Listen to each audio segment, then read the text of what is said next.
Welcome, everyone, to day 2 of the HR Leadership Accelerator. I'm excited to be with you today. Glad that you came back for day 2. We got a good agenda today: leadership presence, professional bearing, confidence, and resilience. I have a couple short videos to share with you that are from our team member that we recorded, Dr. Mike Barger, and it's going to be great. We're going to talk about the values and how they impacted JetBlue, the company that he co-founded. We will play a short clip of how that all came to be and how they got started, and why it was so incredibly important for their company as a whole. And what's so cool is JetBlue still has the same values today. They're very strong. They're very embedded in the company as a whole, that they started back in over 20 years ago. It's pretty profound. With that, a few admin notes. Remember, there's a StreamYard link that you have to click so that your name can pop up, so we can see you and we can respond to you in the comments. Our moderator, Ellen, she's in there now currently, and she will make sure that we're responding to questions, reviewing your comments, and so forth. So feel free to comment as often as you would like. We'd love to see your comments. We'd love to get your feedback. It helps us do better. I mean, that's kind of what we're all about, not only for ourselves, but in helping others. We want to be, know, and do better each day. And we want to focus on our leadership abilities, building them, building our business acumen. It's what the Bravo Center of Excellence is all about, and delivering that specifically to HR professionals. So if you happen to miss yesterday, my name is Bo. I go by Bo. Really, it's Robert, but I've had this nickname since I was a kid, and it has stuck with me. So I go by Bo. Bo Bravo. I'm a former U.S. Army warrant officer, retired in 2013. I spent 8 years at the White House as the chief of HR operations and presidential communications officer for both Presidents Bush and President Obama, leading teams throughout the country for them specifically. And after I retired, I got out into the corporate world as a VP of HR and so forth. And then in January of last year, I started Hale Media Group. That was designed for many different things, and we've pivoted throughout 2020 because of the pandemic. And then January of this year, we launched the Bravo Center of Excellence, which is an e-learning platform on Teachable. It's the Bravo Center of Excellence.teachable.com, where we deliver HR recertification, continuing education, all HRCI and SHRM approved. We are a provider for them of continuing education. So we do that in the form of e-learning. We do it in live sessions like this one. Live webinars and on-site training, which we are so excited that's coming back, and it's just going to be great. So that's a little about me. Now I want to introduce you to Dr. Mike Barger. He's on our team. He's a program advisor. He's one of our instructors. We have a really cool webinar series coming up in 2 weeks on June 23rd, 24th, and 25th. Those will be live with Dr. Barger. It's 3 credit hours for continuing education. You can find that on our LinkedIn page and on the website and so forth. And that is going to be super cool. You'll be able to dive in with Mike on enterprise values, aligning strategy, and building winning cultures. And that is just going to be in-depth, detailed. It'll be fantastic. But Dr. Barger today, he's a clinical associate professor at University of Michigan Ross School of Business. He also runs the Ross Online program. He's the executive director for the business school. That's where I first met him as an alma mater of Ross. I did my MBA there, and that's where I first met Mike. We've had a good connection ever since, and I'm so honored that he joined our program to deliver valuable education to all of our students and the HR professionals specifically. Because leadership development, business acumen for HR, it's one of those things that you don't find often, and it's a problem that we have to solve for, and that's what we're trying to do here for all of you. What's cool, Mike grew up in Michigan and did his undergrad at the University of Michigan, joined the United States Navy, the aviation program. He became an FA-18 fighter pilot and eventually made his way. He spent 3 years as a Top Gun pilot and chief instructor, training the elite Navy fighter pilots during his time. 13 years in the U.S. Navy. He left the Navy and he founded JetBlue Airways, one of our top 10 airlines today in the United States, with his brother and another individual, Dave Nealman.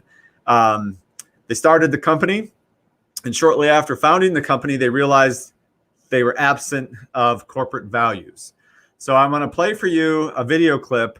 And if you were in attendance yesterday or you watched yesterday's replay, we talked all about values, why they're important, how values, everybody's individual values, their behaviors, which create their values, over time, times all employees equal culture. So it's a great example. It's a great case study to hear about JetBlue and how they infused values into their organization, the exercise they did to actually come up with their core values that actually are in existence to this day, and the importance of those. So when you think about an airline that's one of our top airlines in just a little over 20 years, that they founded their values shortly after the company started, and how profound that was and the impact that it's had. It's exactly why, and it's one of the best case studies for the importance of values-based leadership, which delivers values-based results, right? So let me bring in Mike, and we're going to talk about, or you can listen to him talk about how it all got started at JetBlue. Values from the very beginning, they're the same values they have today. So give us a taste how that all transpired in the beginning when you and your brother and I forget the gentleman's name off the top of my head, the other individual who was key to starting the airline. Dave Nealman and Nealman. Yeah, it's an interesting story. So over the years, for those of you that are familiar with JetBlue, and I hope that some of you have had a chance to fly them. I'm trying to follow where everyone's calling in from today. I don't know that the JetBlue spends a lot of time in Boise or some other places I see there in the call. But it's a pretty good size operation now. And early on, when we were getting the company started, so this is back in the year about 1999. So JetBlue started in February 2000 was our first flight. And there was a group of about 20 of us in the company at the time. And the conversation was along the lines of, how do we describe who we are, how we want to work together, what kind of company we want to be when we reach out to prospective employees? And that was really where the challenge started, is how do we define our story? We can't just tell everyone, hey, we're a bunch of people that were dissatisfied with the airline industry. We want to start something new. We wanted to be a little more specific. And so we got the whole leadership team together. So we got the whole company together. So there were 20 of us or so. And we blocked off 2 days to solve this problem of how do we tell everyone who we want to be, who we are, why you should come work for us. So the whole first morning of this 2-day offsite, we just couldn't really get ourselves off the ground, pardon the pun. We didn't really know how we wanted to unpack the problem. We started just with a blank sheet of paper and said, well, let's see if we can write a vision statement or a mission statement or something that describes the problem in the industry we're trying to solve. As we got into that kind of later in that first morning, not feeling very good about our progress, it was suggested that maybe as just a jump starter, we start to write down the things that are broken about the industry, the things that we didn't like about the airline business, and that we actually thought that we could change or improve or fix or something. And so it turned out that for the next 5 hours, we filled up butcher block paper around this big conference room with things that were broken about the airline industry that we just didn't like. And our homework assignment that first day, and that's as far as we got. We spent 5 hours writing down all these things that were broken. And our homework assignment that night was, because somebody was writing down all of these things that were broken, take these back to your room or to your homes if you're local, and see how many of these you think we could solve, and write down an answer to these things that are broken. So we all went home. We did that work. We came back the next morning, and it turned out that we pretty easily and fairly quickly were able to write down a solution to just about every one of those issues that we had on the wall of the conference room. Then we took which was a fantastic exercise. It was very validating that we had actually had a pretty good opportunity to do something new and different in the industry.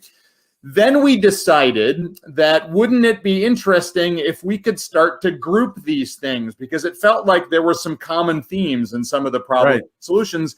And we ended up finding that they fit into 5 categories of things. And then we, as a group, said, well, let's go ahead and put a word or a label on each of these 5 groups. And it turns out that the labels that we came up with were safety, caring, integrity, fun, and passion. And those became the JetBlue core values. And what I love telling people about those values is that they weren't words that just represented who the leadership team, thought we were, or who we wanted to be, or some words that we wanted to put on a wall of a headquarters building or on a big plaque or on a t-shirt. They were actually words that represented the things that we thought we could do differently and better and differentiate ourselves in the industry. And so we took those 5 words and we added to those 5 words some specific behaviors so that people could understand exactly what those 5 words and values meant. And then we incorporated those values into everything that we did: hiring practices, performance management practices, operational practices. And now 20 years later at JetBlue, because it's been, they're in their 21st year now, they do an annual kind of a climate survey. They actually do it every month. And we can come back to that, Bo, if you want to talk about that, because I think it's super cool. And 100% of JetBlue crew members on this engagement survey can list the values in the order that they were taught and can describe what each of them were designed to do, which is a pretty special story. Was that too long? Oh, no, that's perfect. And it's a very special story. And there aren't a lot of companies, and when you do the research on values-based results types of studies, it's not a lot of companies that can actually that have achieved that, right? Which is what we're out to help change in building leadership in human resources. Because correct me if I'm wrong, when you started that exercise, you had an HR leader that was part of bringing this to the table and bringing this exercise to the table. Is that correct? Absolutely. It was the HR leader that said, hey, we need a way to describe kind of who we are and what we are. But it wasn't crystal clear how to get that process started, right? The HR leader initiated that we need to get together and solve this. And then it was kind of a team effort to say, hey, let's figure out a good way to do it. And sometimes that's all it takes. It's something to spark, to ignite the following courses of action that come to fruition. Okay, that was a great clip from Dr. Mike Barger, where we're talking about JetBlue Airways, how they started their values, how they came to their values based on an exercise on what they wanted to do in their company. And one of the reasons that I like to play that, or I think it's one of the best exercises, or the best exercises a company went through for HR, is that their HR leader sparked this whole conversation. So it's one of those things that you cannot do in a vacuum if you're leading HR within your company.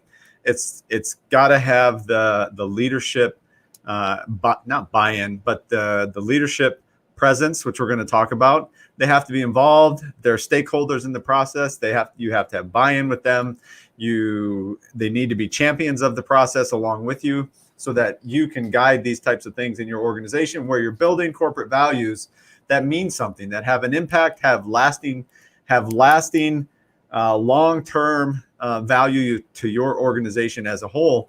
And if you homed in on what Dr. Barger was saying today, 100% of their company, all employees nationwide, understand. They go through training. They understand the values. They understand not just the names that he talked about: safety, integrity, fun, passion. They understand the meaning behind them. So yesterday we went through examples of different values behind a brand, and how you do kind of like a word tree and figure out what does this value mean to your organization, so that it can be communicated over and over and over again, get ingrained in the DNA of the company as a whole, so that it has the long-term lasting impact that you're looking for it to have. when companies do that, they will thrive like there's no tomorrow. And what does that equal? That equals the culture of the organization. That's what arises. Culture really means to arise or an outcome.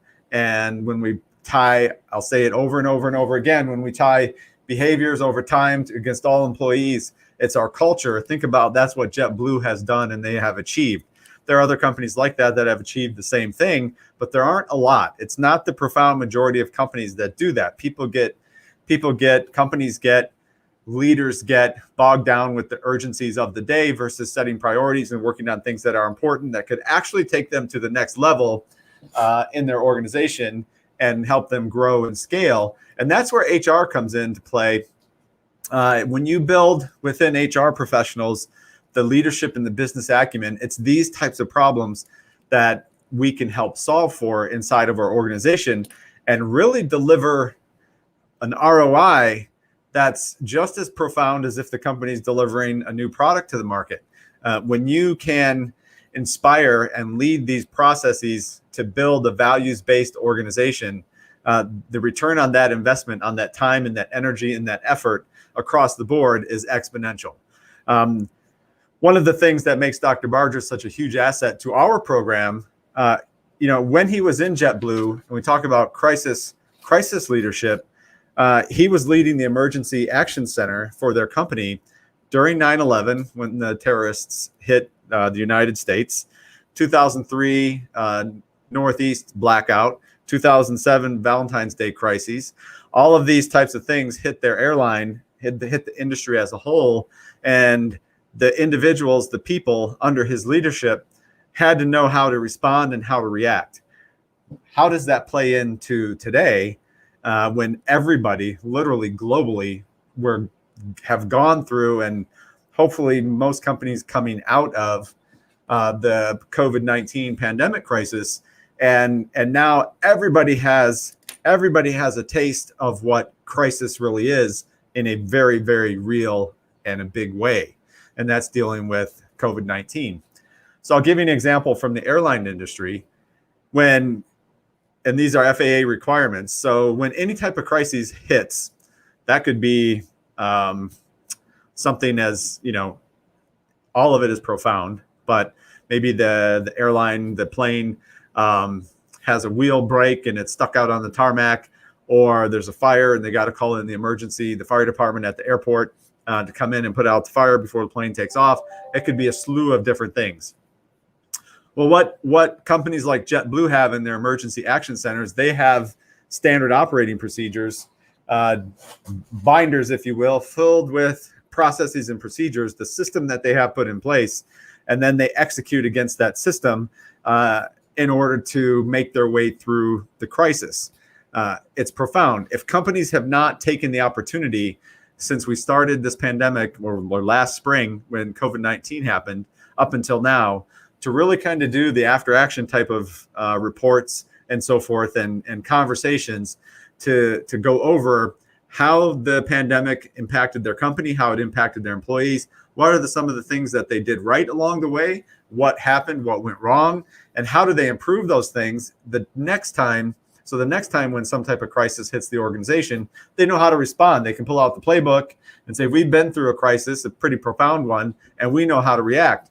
So when we get into talking about leadership presence, let me show you before we get too far. I'm going to share this with you. When we talk about leadership presence, it's important when we look to our leaders. So we want to build this within ourselves. So in your mind, think about some of the best leaders that you've ever worked with. So we're talking about the ability to project a sense of ease, poise, self-assurance in a manner of a person's bearing before an audience. An audience, this is dictionary.com. Audience is your employees, your team, right? Be self-assured, stand there, be able to project yourself and offer a sense of calm, a sense of ease amongst your employees. What is that presence like? How are you viewed? And what happens when you enter a room with your own leadership presence? Is it felt by the room? Do the people know? And how do you develop leadership presence? Actually, it's basically through three things: actions, words, and how you carry yourself. Actions, behaviors. We talked about that yesterday. We could not talk about that enough, because behaviors drive your values. That's why we put this in a certain format or a certain cadence, to ensure that we are always reaffirming the incredible importance of values and core values and behaviors in the workplace. Leadership presence is the same. How a leader acts, how they behave in the workplace. You have to know, I'm sure that you understand that, because we all do it to the leaders above us, that leaders are being watched. You're constantly being watched by employees with whom you lead. They're watching your actions. They're watching and listening to how you speak, the words that you use, and they're looking to see how you carry yourself, right? And carrying yourself could be, are you confident? Are you competent? Do you lead with a positive example? Or is this leader someone that creates toxicity and hostile types of environments because they're always yelling? They don't have anything positive to say. They're being derogatory, whatever the case may be. And when people are being negative, they're covering for some lack of confidence or lack of competence, whatever the case might be. But it also leads to the type of presence that they are demonstrating inside the workplace. And we all know that with leadership, what we call positional authority. So we'll just say the CEO. We know that the CEO is in a position of authority over the company, right? And they have the opportunity to influence, and they come with a certain level of command and control. And command and control, two different words. I like to point them out, because when we think about command, we think about someone's ability or their authority in your organization we'll just say to tell somebody what to do, or to give them a task, assign them a task. That could be at the individual lowest supervisor level there is, if they have the authority to give somebody a task and assign them to a certain duty to perform. Then we're talking about command. They have specific authority in order to make those decisions. Then you have control. Control, the greatest thing about control is it's an individual responsibility to exercise restraint or direction over a certain action that you're going to take. So even if you have command, or you have command authority, it's important to learn how to exercise control of that authority. So that's why it's command versus control, because it's not one or the other. They go hand in hand, and it's the ability to build in your leadership capabilities to understand, number one, that you have command authority. If you're in a supervisory position, that's why you're there. It's why you're in that position. And if you're leading others, then you're making decisions that impact their lives. So that's your command authority over them. How you exercise that authority, your control, is something that we can work on over time and build, so that we get more and more mature and more wise in our role that we have, or in roles that we're going to have in the future, on how to exercise the degree of command that you have. So that's why we put in command versus control when we talk about leadership presence. And I'm going to give you an example. This was one thing when you talk about actions from a leader. Imagine that you, as the HR leader, you're going to go into a meeting, or you're going to go into an office, and you're going to sit down with the CEO because you scheduled time with that person, and you need to talk about your benefits contracts that are coming up for renewal, and you gotta present them with your options and hopefully get to a decision. And you've done all this work to present your options to leadership on what benefit programs you're going to bring during open enrollment. And you go into your meeting, and the CEO stays sitting at the desk looking at the computer, like I'm looking at the computer now, but maybe they're slouched way down in their chair like this, and they're just kind of leaning back and kind of paying attention to you, not paying attention to you, and they just slouch in their chair, don't really, and then they're lazy to get back up, and maybe they recognize you in some formal way, or probably not, probably informal way. What type of presence are they demonstrating to you? That's why we have actions up there. It's actions, it's words, it's the manner in which they carry themselves, right? So if I showed up today on a webinar, yesterday I'm wearing a polo shirt, today I'm wearing a button-up shirt. Sometimes in our environments that we work in, it's a matter of how are we dressed? Are we in the proper attire? Are we presenting ourselves in a professional manner? All depends on the company you're in and what that means to that company. But it's actions, it's words, it's how you carry yourself that is super, super important when you're building your leadership ability. And one of the best ways to improve yourself is to watch others. Watch others, because you can learn as much from a bad leader as you can from a good leader. I remember a story. My daughter Ellen, who's actually moderating this for us, she's a former U.S. Army captain, and as she was coming up in the Army as a second lieutenant and a first lieutenant, and she's in her positions and she's working with senior leaders. There was a time frame when she too came in contact with leaders who really weren't that great. They were pitiful. They were awful. And I remember having discussions with her on not to get down, to stay positive, and to flip. Even though that you're working with a bad leader, someone who doesn't demonstrate the right actions, doesn't say the right words, doesn't carry themselves well, is negative on a consistent basis. So the opposite of staying positive, right? Instead of letting that in turn make you negative, use a journal, use a diary, start documenting what those bad things are, because you're going to learn that those are the things you don't want to do. That's not how you want to lead in the future. And you just focus on what you learned from bad leadership to ensure that you do not repeat bad leadership, or you don't put those bad attributes, those actions, the wrong words, the negativity into your own leadership style moving forward. So it's all about staying positive, learning every step of the way that you can. So what I want to do next is play another short clip with Dr. Barger, so that you can learn and you can get an idea of what he has seen over the past 16 months with COVID, and how leadership presence has impacted, or what he has seen from a leadership presence perspective. So I will put that in there now. One of the things you write about in your book, and we'll put that up on the screen here before we end the session, the last 14, 15 months with COVID-19, the pandemic that hit the world, not the country, the world, it really put leadership under the lens.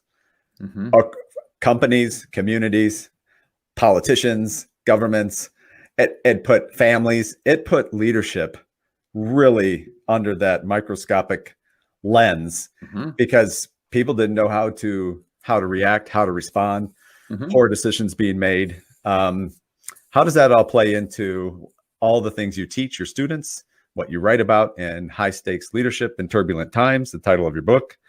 And you mentioned COVID-19 briefly in your book. What have you seen over the past 14 months and the impact of that on our leadership community as a whole? Yeah, I think, well, let me see. There's 380 pages worth of stuff I could say to you about that question, Bo. I'm sure. I think for the audience here today, or that listens to this later on, I think this last 14 months has been, a great lesson or collection of lessons for all of us to look at what we've seen going on around us, and not just look at it as a way to complain or express disappointment or frustration, but look at it as a living laboratory in how we can improve our own leadership. So take a look at the things that you've seen: national level, state level, local level, government, business, family, academia in my world. There are leadership responsibilities in all of those different areas, and we've seen the full spectrum of leadership performance from all of those folks. And again, I call that out not to say let's throw darts at those folks, because leadership in a crisis is really, really hard. But here is a great opportunity for all of us to look at things that we saw that we thought were really well done, and to consider why those were well done, and are there some lessons there that we can put in our own pockets. Right. I'd also say that there is that one thing that has really been clear to me watching leaders navigate through COVID-19 is that it's really easy to fall into the trap of only looking through your own lens while you're trying to deal with the problems. And not that you shouldn't be looking through your own lens, because you have to take care of yourself, because if you don't, then you can't serve those that need your service. But it's really interesting that if you do start to look through the lens of these other stakeholders who depend on you for safety or security or just a sense of calm or direction, they are looking to you for your leadership. They are looking for someone they can trust. They're looking to see that someone has their hands on the wheel. And even though it's not crystal clear, this is the direction that we're going to sail, we are going to sail in a direction together. And so I think there's some great lessons through COVID of how important it is for leaders, even if they don't have all the answers, even if they don't have, absolute confidence that we know exactly how to deal with this, that we need to get out in front of our stakeholders and acknowledge that we see what's going on. We know this is hard. We know this is going to take a while to get through. We are going to get through this together, and this is how this is going to work. That to me is, I think, the biggest lesson that I've tried to put out in my book, and that I've kind of seen studying leadership behavior in COVID, is that people just forget how many other folks are anxiously kind of watching them for leadership. You can't afford to wait till you've got all the data, or till you've got all the right answers, or till everything's all figured out. That's you need to get out in front of people and just, hey, we're going to figure this out together. What a great clip from Dr. Mike Barger, kind of reiterating what we were talking about literally just before the clip, in that people are watching, people are looking. And one of the things I love, about human resources, people operations, you have the opportunity to literally impact everybody in the organization. So even if you're an HR department of one, you are the one department, the one person that has most likely come in contact. Well, you absolutely have, because you were there when you went through orientation or onboarded new employees. You've come in contact, or you are in contact with, every single employee in the organization. So you have an opportunity, a great opportunity to lead people. Even if you don't have direct reports, you're leading sideways, as I call it, within your organization. And it's a great opportunity, but it's also a responsibility that you hold for yourself. And just as Dr. Barger was explaining and reiterating, people are looking to others that they can trust and have confidence in, especially during times of peril. So they're looking for what we're looking at you for your professional bearing. And that comes with examples like being calm under pressure. How do you treat others? What are the standards that you hold inside your HR department and that you hold others to? What type of courtesies do you display to individuals? Because they're watching your behaviors. They're looking for leadership from you and from others in your organization. So when you build your own leadership abilities to be that person, to deliver the calmness under pressure, that is a big one. When pressure can come in multiple ways, does not have to be some type of overall crisis that hits a company. Calm under pressure, or pressure could be applied for a specific employee because they're being pressured. Maybe they're undergoing stress on the home front. Other things external to the company are hitting them left and right, distracting them. And all of a sudden there's some type of issue in the workplace. Maybe it's an employee relations issue, something like tardiness on a regular basis. And then now it's an issue for you to investigate. And the more calm you are under pressure of delivering a good investigation, whether it's informal or formal, but someone's called upon you to solve this problem, the more calm you can remain, the more probability you have of bringing calm to the entire situation. So in the comments section, does that make sense to you? If it doesn't make sense, let us know, because we want to make sure that it does. So your behaviors, how you treat an organization, not an organization, how you're treating people in your organization, how you treat situations, when you remain calm under pressure when something's happening, you actually bring calm to the entire situation. It's just one of those things that happens. When we talk about treatment of others, even if it's something as simple as treat others as you would want to be treated, things like empathy, respect, putting the actions behind those types of words can all be taught. They can be learned. You can demonstrate those types of things, and it adds to your level of professional bearing and what you bring to the table. All of it, when I say you, it's what we talked about yesterday. It all ties back to your own personal values foundation. That's why we start with personal values. That's why we start with the SQ21 assessment in our overall leadership programs, because we have to get to the essence of who we are, who you are as an individual, because that's when you start to learn and develop and improve in all of these things. Even if you're a good leader today, you can be a great leader. If you're a great leader, you can be an exceptional leader. Always room for improvement and to build upon the foundation that you have. But it's important that you have just that, a foundation. And a values-based foundation is the primo of primo foundations to build your leadership upon. Trust me. With that, you have to have and you have to build a level of confidence in yourself. And we talked about leadership presence, manner in which you carry yourself. Confidence is one of those things. So the more confidence that you build, faith in yourself that you can do a good job, that you can lead. So even if you think you're not in a leadership position today, and I've run into this, maybe you have too in your HR role, where I've had employees from around the company who do not have direct reports.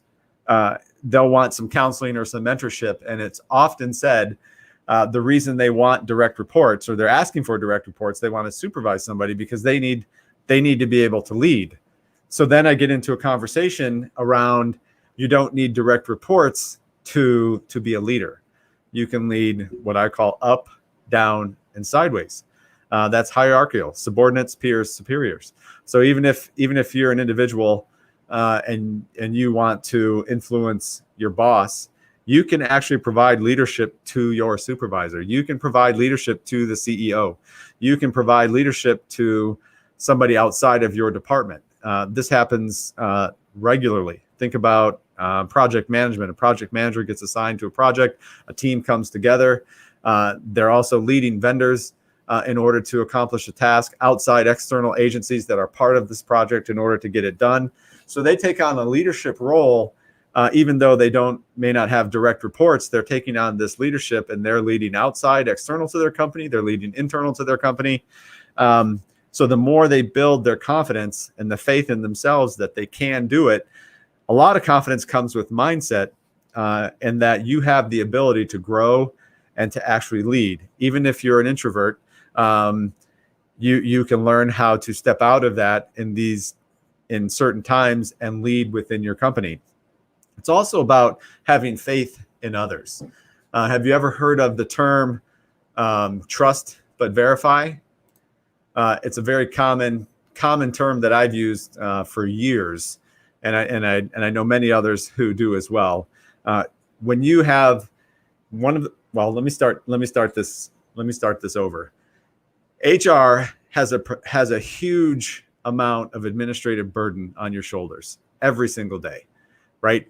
There's a lot of things that have to be done. So we often feel like we run out of time to get things done. And then when you do have a team and you're assigning tasks, there's so much to be done that there's no way you can do it all. And you cannot possibly get everything done by yourself, and you have to have a team to do it. And when you're assigning tasks to folks, trust but verify is putting faith in them that they're going to do their work. It's not micromanagement, but then at certain checkpoints that you've built in, you verify what's happening and what they're getting done. Great way to do that when you talk about building confidence in yourself and confidence in others, is having IT and software folks do this really well, but it's having what they call like a morning scrum. Scrum is just a word. It's not an acronym. And it really just means a get together or a meeting for a really quick period of time, 15, 20 minutes.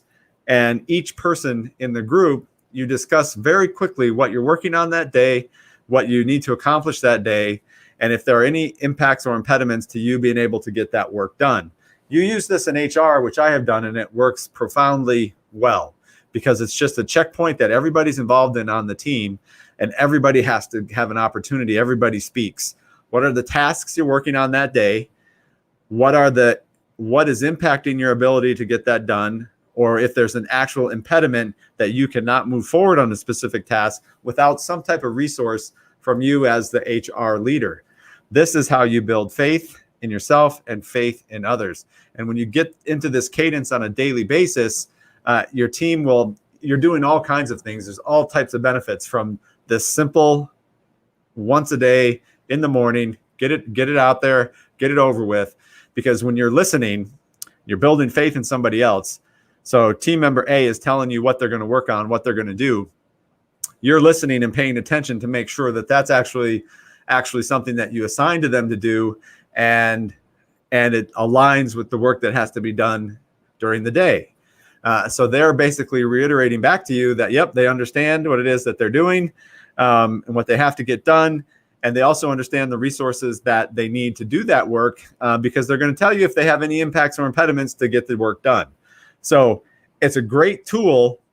It's a great tool to build confidence. Confidence in you, confidence in yourself as a leader, confidence in each individual on your team. And then overall, it builds team confidence in each other. They're communicating, they're talking, and everybody is included in that. And they're empowered to go back and do their work to the best of their ability. And it's relationship building. It's all types of things happening in a very short 15, 20-minute conversation. You kick that off in the morning and you're off to the races, right? And then the last part before we end today on this particular part of the workshop, which overall is titled Presence, is resilience. What is it?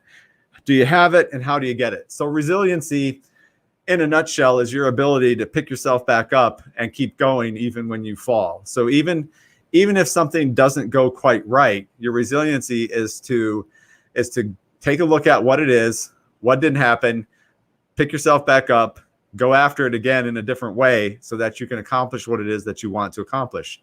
Over time, things begin to become not easier, but you get into a better rhythm when things don't go right, and you respond differently when you've learned this level or you've developed this level of resiliency to keep going, to keep pushing forward. When you think of even when it comes to, I've been through it, when it comes to you're trying to find the best programs out there for your organization, whether you want to bring in a new software program, a new HRIS system, a new payroll system, whatever the case might be, you're up against deadlines, or you're looking at 3 or 4 different carriers for your medical insurance, and it's not quite going right. Your vendor, your benefits advisor is not advising you well, not getting you the information that you have, and you know that you have all these employees that are waiting or that will be impacted by this, a level of resiliency to get through that, because it'd be very easy to give up when it's not going right. And there are so many external pieces to that, and bringing that to fruition in your company so that you hit the open enrollment dates and people don't drop their insurance and claims get paid. There's lots going on there. But not every day during the process or during that project is going to go exactly as planned, and you're going to feel like it's falling off track. Your resiliency to be calm, back to professional bearing, to remain calm under pressure, but to keep going at it until you get it right, to keep the people, to lead them. Now, remember, you have a lot of external people involved, but to lead outside your organization and to impact the right actions so that the project finishes on time, because it has to finish on time, is something that will be profound in your leadership ability. So it's the resiliency that you build up over time when things don't go right, and you bring it on track, and you continue to do that, and you learn from that, and you help others learn from that. And when you know that that's what's going to happen and things like that do happen, you'll have more in your toolkit, more in your tool belt in order to be able to respond to it in an appropriate way. So work on leadership presence, professional bearing, work on confidence and resiliency. That's the essence of today. Tomorrow, we will be getting into intellect and mental agility, expertise, sound judgment, and innovation. I have a really cool innovation exercise to talk to you and share with you tomorrow. That'll be fun. Thank you for joining us today. Greatly appreciate it. Look forward to seeing you all tomorrow. And with that, I will give you the rest of your day back. Thank you.